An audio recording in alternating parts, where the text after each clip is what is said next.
అలాగే ఈ రోజుని చక్కగా వెంకటేశ్వర స్వామి గుడికి కానీ, నరసింహస్వామి గుడికి కానీ, అష్టలక్ష్మి గుడికి కానీ వెళ్తే చాలా మంచిది.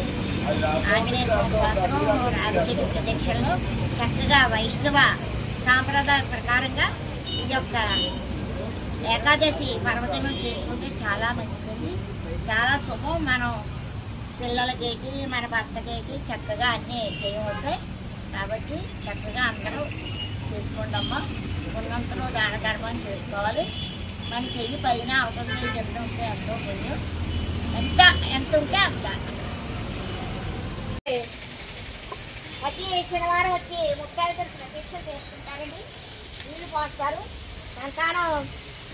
సంతానం కావాల్సిన వాళ్ళకి సంతానం, అలాగే పెళ్లి కాని వాళ్ళకి పెళ్ళి, అనారోగ్యంగా ఉన్న వాళ్ళకి అనారోగ్యాలు వస్తాయండి. ఈ యొక్క రావి చెట్టు 100 ఏళ్ళ చెట్టు అండి. చక్కగా ఇక్కడ ఏం చేసుకుంటే అదే పనులు అవుతాయండి. వివరించడం కావున ఇది చాలా పవిత్రమైన దేవాలయం అండి. రండి బాబు రండి. చాలా పవిత్రమైన దేవాలయం. అందరూ వస్తుంటారు, అలా నీళ్ళు పోసుకుంటారు కన్నుపిల్లలు.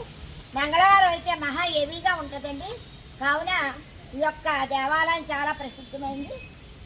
డబ్బులు ఖర్చు స్వర్ణం చతుర్భుజం ప్రసన్నవదనం దాయే సర్వ విష్ణు శ్రీ స్వామినాథ కరుణాకర దీనబంధు దయాసాగర కార్తికేయ కరుణామూర్తి శ్రీ శ్రీ శ్రీ శ్రీవల్లి దేవసేన సమేత సుబ్రహ్మణ్యేశ్వర స్వామి నమో నమః.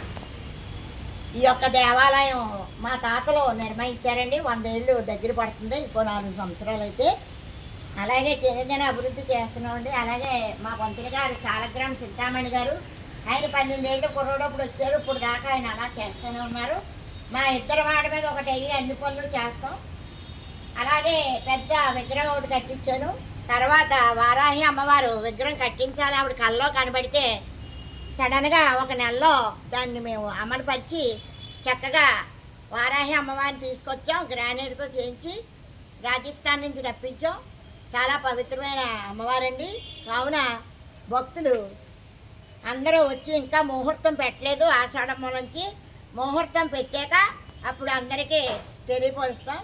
కావున భక్తులు అందరూ వచ్చి చక్కగా చేసుకోండి. అలాగే ప్రతి మంగళవారం కూడా ఇక్కడ చాలా బాగా చేస్తారండి.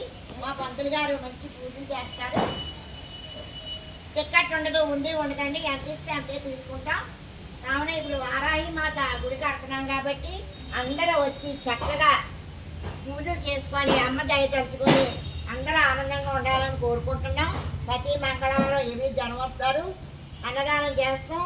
అలాగే భక్తులు చాలా సంతోషిస్తారు. ఈ యొక్క అమ్మవారు చాలా సుందర రూపం మీద కలవపూలు నిర్మించామండి. ఎక్కడా లేదు, ఏ రాష్ట్రంలోని లేదని ఆడే చెప్పారు. రాజస్థాన్ నుంచి తెప్పించాం. కావున భక్తులందరూ ఈ యొక్క ముహూర్తం పెట్టాక మళ్ళీ అడ్వర్టైజ్మెంట్ ఇస్తాం. అప్పుడు రావాల్సిందిగా కోరుకుంటున్నాం.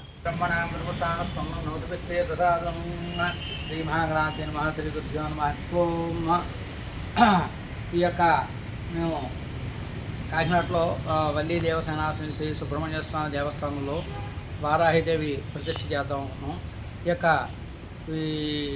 మా పైల అన్నపూర్ణ గారు ఈ విగ్రహానికి ప్రోత్సాహం చేసి, ఆ విగ్రహానికి ప్రోత్సాహం చేసి ఎంతో కష్టపడి విగ్రహాన్ని తెప్పించారు. మేము శ్రావణ మాసంలో ప్రతిష్ఠ చేస్తున్నాం. యాన్ భక్తులు కూడా రావాల్సిందిగా. అందరికీ నమస్కారం అండి. జగన్నాథపురం ఘాటీ సెంటర్లో వారాహిదేవిని కొత్తగా గుడి కడుతున్నామండి. అమ్మ దయ వల్ల ఆ అదృష్టం నాకు కలిగింది. గుడి కట్టే అదృష్టం మాది. బాలాజీ కన్స్ట్రక్షన్ కాకినాడ. అలాగే ఈ అమ్మవారిని చాలా ఆనందంగా ఉందండి. ఎలా అంటే గుడి కట్టే అదృష్టం, ఆ అమ్మవారిని నా చేతుల్లో పెట్టే అదృష్టం, ఆ గుడి కట్టే అదృష్టం ఏ పూర్వజన్మలో సుకృతం అని నేను అనుకుంటున్నాను. వారాహాయ నమః.